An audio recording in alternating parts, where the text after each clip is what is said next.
Bakunze b'urubuga BF mu nkundenda baramutse ngenda bayikaze mu kiganiro cacu cuno musi aho abantu benshi bagomye badusaba amakuru neza na neza mu gisagara ca Goma, ariko naje ndababwire yuko mu micungararo ya Goma hariko harumvikana ugwa mu gwishiko masasu yaba M23 ndetse bariko barahangana hari wa Wazalendo. Turavuye ngaho turaja gusimbira neza na neza muri Nyiragongo hariko harumvikana ibiturika vyinshi n'amabombe bikomeye cyane ku Imirwano naho kirabahuza ni Wazalendo ndetse no muri Minova nuko bimeze. Tuvuye ngaho turababwira neza na neza uko vyagenze, uko iyi Wazalendo yashoboye kwigarurira aka gace ka Mubi 5-5. Ubu Wazalendo tuvugana irikiraga kontrola atakibazo na kimwe, kandi murabizi yuko ntabandi umwe mba ndi kumwe n'umusesanguzi kugira ngo adufashe gutahura ibicange biriya tuba mu makuru tuba twabatuhoje. Rero mu nkundire ndamuramutse nongere ndamuha ikaze mu bigano. Bwana musesanguzi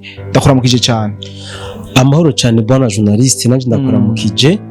Nizere ko umeze neza kuko nanje ndi impore kabisa, meze neza gose cyane. Amakuru bwana journaliste tugomba kuganira nkuko bivuze. Ego, nashaka kwanza tubanze tuganire tuganiriza abadukurikiranye ego ku vyerekeye umuzo wa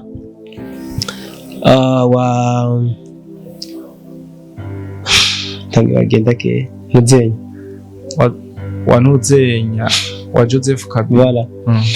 Nashaka kwanza bwana journaliste tuganiriza abadukurikiranye umuzo wa Joseph Kabila muri Goma. Ego, ubu tuvugana Joseph Kabila yamaze gushika mu gisagara ca Goma. Ego, nibaza ko n'abadukurikiranye benshi bamaze kubona ingene yari yakiriwe nk'umwami, bamusasiye ibikwembe. Ego, biboneke yuko abantu bari bamwishimiye koko.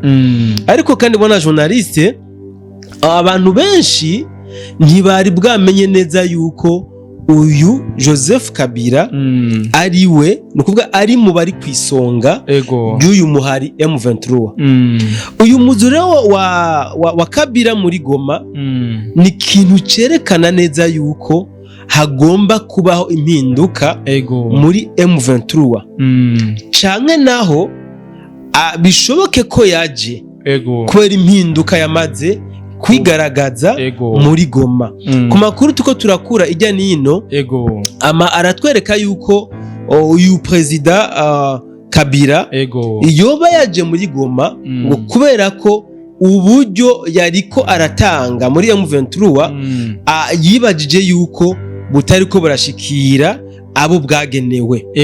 Ico rero ngo kikaba ari kimwe muri ko biratuma uyu muhari M23 bariko batozwa intoki na cyane cyane muri territoire ya Karehe no mu bindi bice bitandukanye. Iki kandi bona journaliste kikaza gusa na ya mvugo imaze imisi ivuga yuko President Paul Kagame yoba yarabwiye M23 yuko we agomba sokore, kuko ngo ntagomba kwiteranya cyangwa se kuguma yiteranya n'abazungu mu gihe abona n'ivyo ariko araharanira muri Kongo bitariko birazana umusaruro, no kuvuga bitariko biragenda nkuko abyifuze. Rero President Kabila we gacavuga ati rero nta kundi reka jewe nishikire ku rubuga ari kumenyekana ko ndabirimwo, byaramaze kumenyekana, reka rero ndabijemwo vyeruye ngwana intambara nk'umugwanyi nyene ndeke kuyigwana ntari ku rubuga. Ikirabo na journaliste ni kintu coba cyashimishije aba M23 batari bake n'ababashigikiye, kuko bibaza yuko uyu president Joseph uyu Kabila yobaje guhindura ibintu bitari bike haba mu matwarire ya M23, haba ku rubuga rw'intambara, eka no mu bya diplomasi byose, kuko aje kubikora ari ku rubuga rw'intambara. Ariko kandi ku rundi ruhande abantu baca bafunguka amaso cyane. Abantu benshi baca bafunguka amaso kuko barazi yuko ku ntwaro y'uyu Kabila nawe yarinze aheza atakintu na kimwe c'iterambere yoba yararanguriye abene gihugu b'igihugu ca Kongo. Bica biboneka yuko rero kuba ari we ari muzambere mu kugwanya ubutegetsi bwa President Tshisekedi biratuma abene gihugu nawe bakura agatima kuri M23 kuko yarigeze kuba ari umuyobozi wa kino gihugu mugabo akaba atakintu gifashe yigeze abamarira. Sasa bwana journaliste uyu muzo wa kabira mu gisagara ca Goma watanguye kuvugwa mu gihe hari kuhavugwa ibiturika, no kuvuga amabomba atari make hano hafi y'igisagara ca Goma. Umuntu yaduhaye inkuru hari mu gatondo watubwiye ngo mu mashamba ya Minova ibibombe ni byinshi cyane gose, twibaza yuko mbere bihava binata murongo bidusange mu gisagara ca Goma. Uyu umuntu yaduhaye inkuru mugabo ntiyarari kuri front, yarari mu micungararo ya Minova.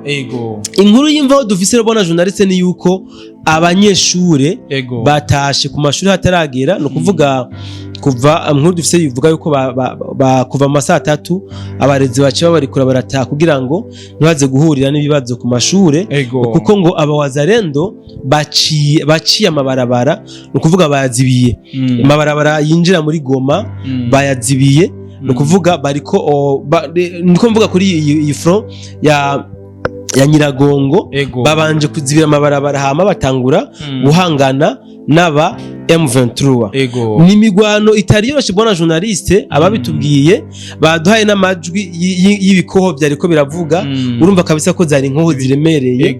Inkoho ntono zaje kuvuga mu nyuma hatanguye gukoreshwa inkoho ziremereye cyane. Batanguje rero ya system bona journaliste yo guhabura umwasi, bakoresha ibikoho biremereye, bakoresha amabombe ibiturika byinshi, hama baza kwinjira ahantu umwasari bamaze kumuhabura. Basanze nawe kabisa mu M23 yari yakenyeye ziraguma yabiteguriye, kuko hano muri NYIRAGONGO bahanganye kabisa umwanya utari muto. Amakuru dufise amakuru duheruka kuranga na yuko bari bagihanganye, atanumwe yari bwerekane ubugabo, no kuvuga iyo tuvuze kwerekana ubugabo ari muri 5 kuri 5 no gukubita umuntu kabisa ukamwomora amusogeza inyuma, aho bawerekanye ubugabo. Bwana Musesangutsi, uratubwiye yuko muri NYIRAGONGO ibiturika ari byinshi cyane n'ibibombe, ariko no muri Minova watubwiye ko ariko bimeze. Mbega ho muri Minova umutekano w'abene igihugu wowe wifashe gute? Bwana journaliste, no muri Minova ntibyari byoroshe. Mbere muri Minova abene igihugu benshi batekeye barata izabo, kuko bo byari bikigendeka, kuko imirwano yabereye muri Numbi no kuvuga ni hafi ya Karungu muri Minova, aho habaye imirwano ikomeye. Mbere hano abawazarendo badugije drapo, kuko bashoboye kwerekana berekanye akanyirigabo barirukana kabisa M23 100% agace barakarekipera muri kano gace. Amakuru dufise aratubwira yuko hano muri Minova aba M23 n'aba RDF batanguye kuza barapia ibintu by'abene gihugu babikuramo bagenda babitwaye, kuko n'abene gihugu benshi bari batayizabo baromoka kubera ibiturika byari byinshi kabisa, ariko barasahura muri make. Bwana Musanguza, ariko no muri Numbi watubwiye ko bitari byoroshe. Imbere wazarendo yashoboye kwigarurira kano gace ka Mumbi, urumva habaye imirwano ikomeye cyane kabisa. Urashobora kutubwira ivyo nonekaye haba ku ruhande rwa M23 n'aba wazarendo ndetse n'abari bahatuye abene gihugu? Sasa bwana journaliste, ivyo nonekaye ntibitegezwa kubura, nonekaye ni byinshi kabisa. Hano muri Numbi ho byatwereye kumenya kuko nagace bamaze kwigarurira abawazarendo, mugabo ntibashoboye kuhatsinda ingabo nyinshi za M23, kuko benshi baciye biropria barasubira inyuma, kuko baratibirindiro bariruka. Ariko amakuru dufise nuko ingabo zishika kundwe zahatsinzwe, ariko ngo abatoraguwe nibo benshi cyane gose, ukuvuga bafashwe mpiri babaye benshi ku rugero rwaho n'abawazarendo byabacanze, kuko ngo aba M23 bo ngo basuzugura abawazarendo, ntibari bazi yuko bafise inguvu zo gushobora kubirukana mu birindiro bari barimo hano muri Numbi. Bwana Musesanguzi, urakoze cyane ku makuru duhaye, n'amakuru meza tohoje. Nizere yuko abo twayahaye nabo bayumvise. Ndanagira ko ndanabasaba yuko abantu bose badukurikirana batogenda batavuze. Bwana Musesanguzi, baginde muri commentaire bavuge amakuru tubashikirize uko bayakira aho baherereye. Reka rero ndongera cyo kugira ngo ndagushimire ku makuru meza duhaye. Nizere yuko ukomeza kuduha amakuru menshi kandi meza.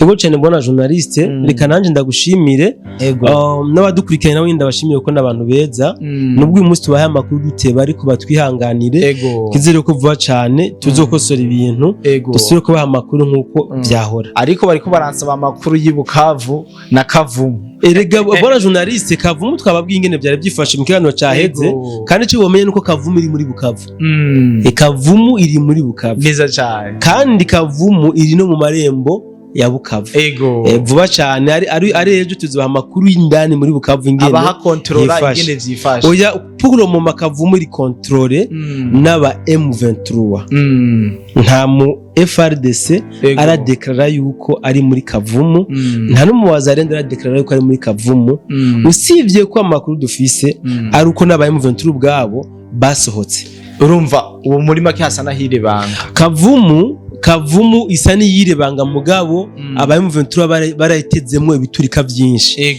nibaza ko ari nayo mpamvu yatumye aba FRDC badashobora kuja bajayo kumbore kugutinya yuko byo bahitana canke gutinya yuko batazi yuko baba baravuye sampulsa ibi mugabo turabija ko tubitohoze neza ndazi ko civile ugasanga ariko baragwana nambaye civile exactement twanabibabwiye mu kiganiro giheze y'umuriro wabokereye bacaho kuimuza gisirikare kugira ngo bigire n'abasivile ariko kandi bariko barafatwa benshi ku bwinshi bambaye civile kuko nabenegihugu bahajya nabo baramaze guca ubwenge iyo babonye umuntu mushasha muri kajya gace batamenyereye baca bamagara bazenda ati umuntu ati amakenga ni mu murabe neza hariho rero bariko barafatwa muri zo nzira babaye M23 kandi ku gitigiri kirenze cyane kabisa musanguzi ndagushimiye cyane nongere nizere yuko ugomba kuduha ibiganiro kandi byiza nongere ndabasaba yuko wowe tubanye mu kiganiro twobana no mu kindi kuko turacari neza na neza ku mirongo y'urugamba